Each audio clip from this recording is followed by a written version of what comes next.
নেতা মন্ত্রীকে ভয় করে লাভ নাই। এখান থেকে আমাদেরকে শিক্ষা নিতে হবে। প্রশ্ন আউট হওয়ার পরে ছাত্র যদি পাশ না করতে পারে, এর চেয়ে দুর্ভাগ্যের আর কিছু আছে? আমাদের তো প্রশ্ন সব আউট হয়ে গেছে। সুবহানাল্লাহ বলুন। আল্লাহর ভয় আপনার ভিতরে যখন জায়গা পেয়ে যাবে, কবরের ভয় আপনার ভিতরে জায়গা পেয়ে যাবে, হাসনের ভয় আপনার ভিতরে জায়গা পেয়ে যাবে, মিজানের ভয় আপনার ভিতরে জায়গা পেয়ে যাবে, পুরসুরাতের ভয় আপনার ভিতরে জায়গা পেয়ে যাবে। ওই সময় আপনি আকৃতিতে মানুষ থাকবেন না, আপনি একজন প্রকৃত পক্ষে মানুষের মতো মানুষ হয়ে যাবে। আরো জোরে বলুন। আমি দৃষ্টান্তটা ঠিক এইভাবে দেই, ওই টোটাল মাছির ভিতরে, মৌমাছির ভিতরে একটা মাছি আছে টোটাল মাছির লিডার, নাম কি?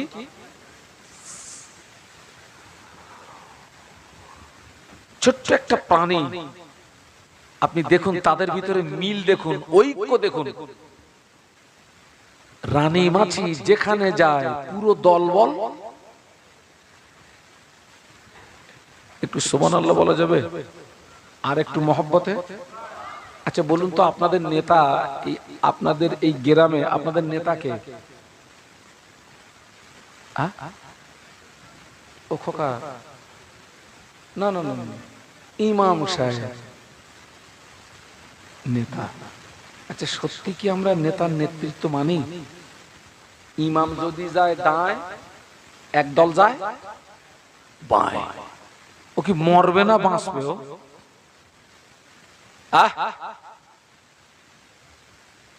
ছোট্ট একটা প্রাণী দেখুন, মৌমাছি। রানী মাছি যেখানে যায় পুরো দলবল সব ওখানে আল্লাহর হুকুমে হাজির হয়ে যায়। একটু জোরে বলুন সুবহানাল্লাহ। আরো জোরে বলুন। ছোট্ট, ওর চেয়ে আরো ছোট্ট প্রাণী আল্লাহ সৃষ্টিজীব, পিপিলিকা। পিপিলিকা যখন বন্যা হয়, পিপিলিকার বাসাগুলো কি হয়? ডুবে যায়। তারা বাসার ভিতর থেকে বেরিয়ে বলের মতো গোল জমাট বাঁধে, পানির উপরে ভাসে।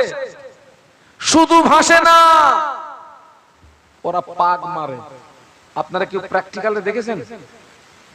তাও কথা বলেন, দেখেন পানিতে পুরো জমিন ডুবে গেছে প্লাবনে, পিপিলিকা গুলো সব ওদের বাসার থেকে বেরিয়ে এসে বলের মতো একটা গোল জমাট বেঁধে ওই পানির উপরে ফনফন করে পাক মারে। আমি ওই দৃশ্যটা দেখে আমি চিন্তা করলাম, এ পাক মারে কেন? পাকটা মারার কারণ হলো, যারা এককভাবে পানির নিচের ভিতরে আছে, ওরা যদি এককভাবে নিচে থাকে মারা যাবে। মরবে না? মরবে না? ও আমার ভাইরা, এই জন্য যে পিপিলিকা গুলো উপরে আছে, ওদের বক্তব্য তোরা কিছুক্ষণ নিচে থাক, আমরা কিছুক্ষণ উপরে থাকি। আবার আমরা কিছুক্ষণ নিচে যাই, তোরা কিছুক্ষণ উপরে আয়, আমরাও বাঁচি তোরাও বেঁচে যা। একটু সুবহানাল্লাহ বলুন, আরো জোরে বলুন। আর আমাদের ধান্দা কি বলুন তো? আমি বাঁচি, তুই কি? তুই মরে যা, মরে যা। অথচ আল্লাহর কোরআন বলছে কু আনফুসাকুম ও আহলিকুম নার। সুবহানাল্লাহ বলুন। নিজে বাঁচো, অপরকে বাঁচাও।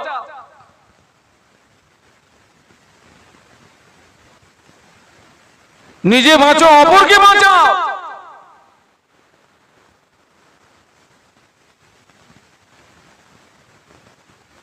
আল্লাহকে ভয় করুন।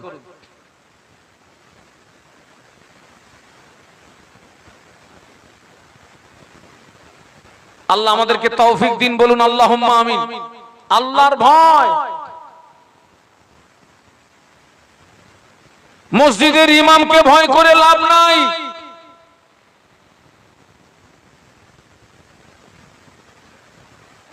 আলেমকে ভয় করে লাভ নাই। নেতা মন্ত্রীকে ভয় করে লাভ নাই। এই বাংলার মাটিতে সর্বপ্রথম ইসালে সব কায়েম করেছিলেন আমার ফুরফুরা শরীফের আলা হযরত মুজাদ্দিদুজ জামান দাদা হুজুর পীর কেবলা রাহমাতুল্লাহ আলাইহি 21, 22, 23 ফাল্গুন। ওই ইসালে সবের আগে টোটাল বাংলার মাটিতে আর কোন ইসালে সব ছিল না।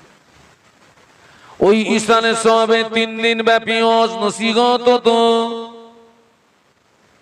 ওই ইসালে সবে কোরআন খতম হতো। ওই ইসালে সবে মাসলা মাসাইল আলাপ আলোচনা হতো। ওই ইসালে সবে আখিরি মুনাজাতে তাম পৃথিবীর মুসলমান নারী পুরুষ জীবিত মৃতদের জন্য দোয়া হতো। ও আমার ভাইরা, ওই ইসালে সবে আমার মুজাদ্দিদুজ জামান ছিলেন 52 জেলার পীর। সুবহানাল্লাহ বলবেন, একটু মহব্বতে বলবেন। কত জেলার? আমি 26-27 বছর ওয়াজ করছি। কত বছর বলেছি? আমার দাঁড়ির চুল কিন্তু প্রায় সব কি হয়ে গেছে।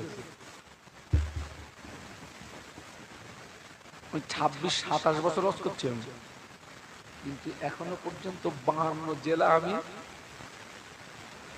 কি, হ্যাঁ একটু জোরে বল ভাই, 52 জেলা কি ঘুরতে পারি।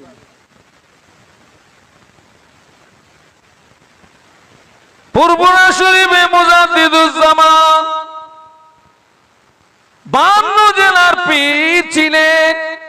ওই সালে সবে 52 জেলা থেকে হুজুরের ভক্ত মুরিদ মুতাকিদিন না আসতেন। তারা শুনে আল্লাহর ভয়, আল্লাহর ভয়, কবরের ভয়, জাহান্নামের ভয়, আযাবের ভয় তাদের ভিতরে এতটা পয়দা হয়েছিল। ওই ইসালে সবে শুনে আমল করে অনেকে সাধারণ মানুষ থেকে আল্লাহর ওলি হয়ে গেল। আরো যদি বলুন, শুনে আমল করে সাধারণ মানুষ থেকে কি হয়ে গেছে? আর আমরা শুনে আমরা কি হয়েছি? হ্যাঁ, পাকা বেঈমান তৈরি হচ্ছে। পাকা বেঈমান।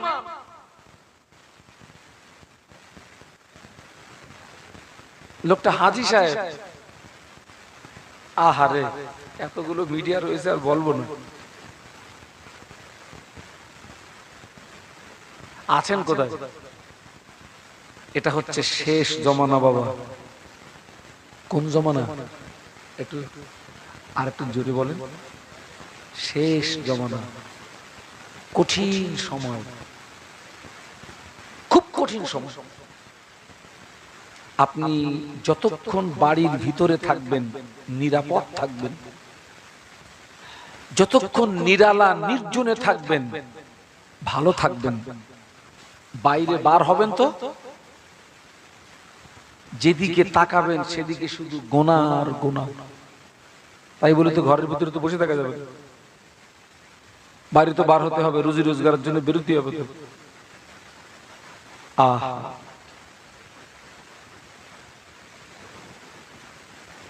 এই জায়গাটা জীবন পরিবর্তন হওয়ার জায়গা। দেখেন আজকের আপনারা কবরবাসীদের উপলক্ষে মাহফিল দিয়েছেন। আপনারা যেমন ওয়াজ শুনছেন, তারাও কিন্তু আল্লাহ চাইলে এই ওয়াজ তাদের কাছে পৌঁছাবে। ওই তো সামনে বিশাল কবরস্থান, ওই যে আমার অত্যন্ত মহব্বতের আমার স্নেহের মাহিউদ্দিন, ও আমাকে খুব ভালোবাসে, আমার মতো অধমকে ও খুব ভালোবাসে। আমি বিগত কয়েক মাস আগে একটা মাহফিলে এসেছিলাম দিনের বেলা, এই পাশে দিনের বেলা এসেছিলাম। আমি তো দাওয়াত বাড়ি খাইনি, তো আমি ওই আপনার বাড়ির থেকে রান্না করে নিয়ে এসেছি। তাই বললাম কোথায় গিয়ে একটু খাবো। চট করে মনে পড়লো মাইনুর দিনের কথা। ওকে ফোন করলাম, ওই দিন তুমি বাড়ি আছো? জি হুজুর। আমি বললাম তোমার বাড়ি একটু যাব, আমি একটু খাবো, তবে আমার জন্য কোনো রান্না করতে হবে না, মাল আমার সঙ্গে আছে, সব অসুবিধা নেই, তোমাকে চিন্তা দিতে হবে না। আমি এসছি, খানা খেলাম, এসে শুনছি বলছে হুজুর আমার আব্বা ইন্তেকাল হয়ে গেছে। আমি আবার যাওয়ার সময় আমার আব্বার কবরটা জিয়ারত করে গেলাম। বিশাল কবরস্থান ওই তো সামনে। আল্লাহ চাইলে এই আওয়াজ তাদের কাছেও যাচ্ছে। কিন্তু বাবা,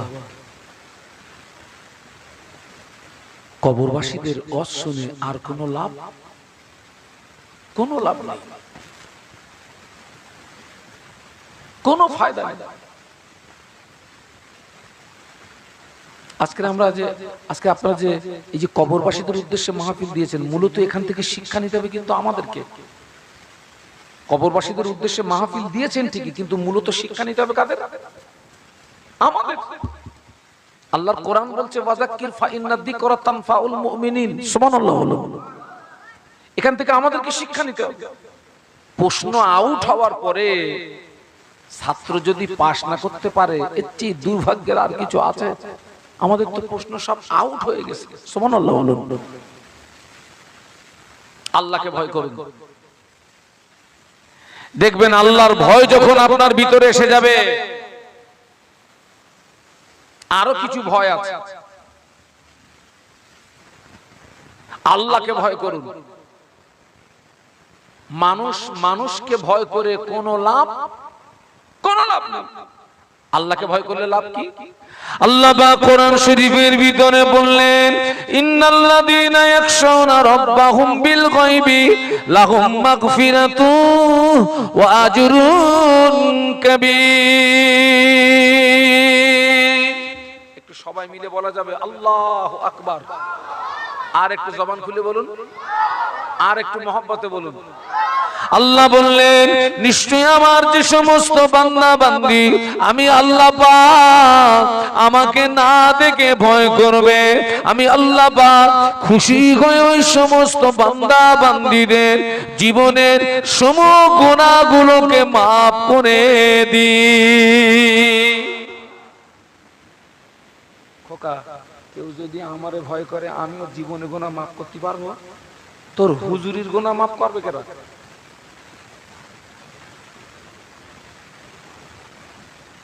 আল্লাহ বলে, বান্দারে, ও আমার বান্দা, তুই যদি আমার বান্দা হয়ে আমাকে ভয় করিস, আমি আল্লাহ পাক তোর উপরে খুশি হয়ে, আমি আল্লাহ পাক তোর উপরে রাজি হয়ে, আমি আল্লাহ পাক তোর জীবনের সমস্ত গুনাহগুলোকে মাফ করে দেব।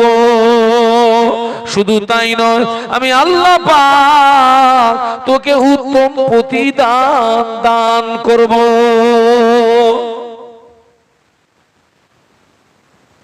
আমাকে ভয় কর। ওই ভয়টা যখন আসবে, কবরের ভয় আসবে, হাসরের ভয় আসবে, মিজানের ভয় আসবে, সিরতের ভয় আসবে, আপনি তখন প্রকৃতপক্ষে মানুষ হয়ে যাবেন, আল্লাহ পাকের দরবারে নাজাত যোগ্য মানুষ হয়ে যাবেন। বলুন সুবহানাল্লাহ।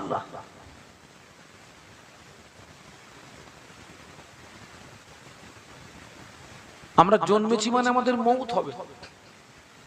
আপনি একটু লক্ষ্য করুন, আসমানের নিচে জমিনের উপরে আল্লাহ পাকের পরের মাকাম হচ্ছে বিশ্বনবী মুহাম্মাদুর রাসূলুল্লাহ। সকলে বলুন সাল্লাল্লাহু আলাইহি ওয়াসাল্লাম। বাবা, সেই বিশ্ব নবীর মতো ব্যক্তিকেও মৃত্যুর স্বাদ গ্রহণ করতে হয়েছে।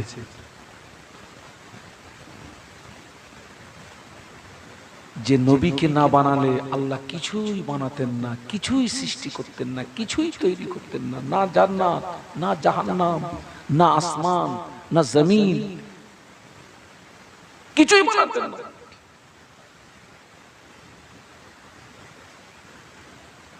সবকিছুতে সেই নবীর ওসিলায়। তানাকে মৃত্যুর স্বাদ গ্রহণ করতে হয়েছে।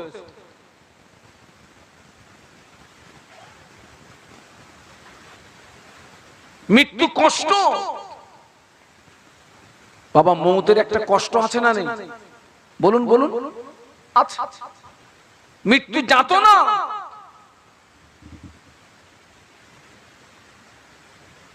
আল্লাহ নবীর ইন্তেকালের সময় ও আমার ভাইরা, আল্লাহ পাক ফেরেশতা আজরাইল আলাইহিস সালামকে পাঠিয়ে দিলেন, ও আমার আজরাইল, আমার হাবিবের কাছে চলে যাও, আমার হাবিবকে গিয়ে জিজ্ঞাসা করবে, অনুমতি চাইবে। আমার হাবিব যদি অনুমতি দেন, আমার হাবিবের রূহটাকে কবজ করবে।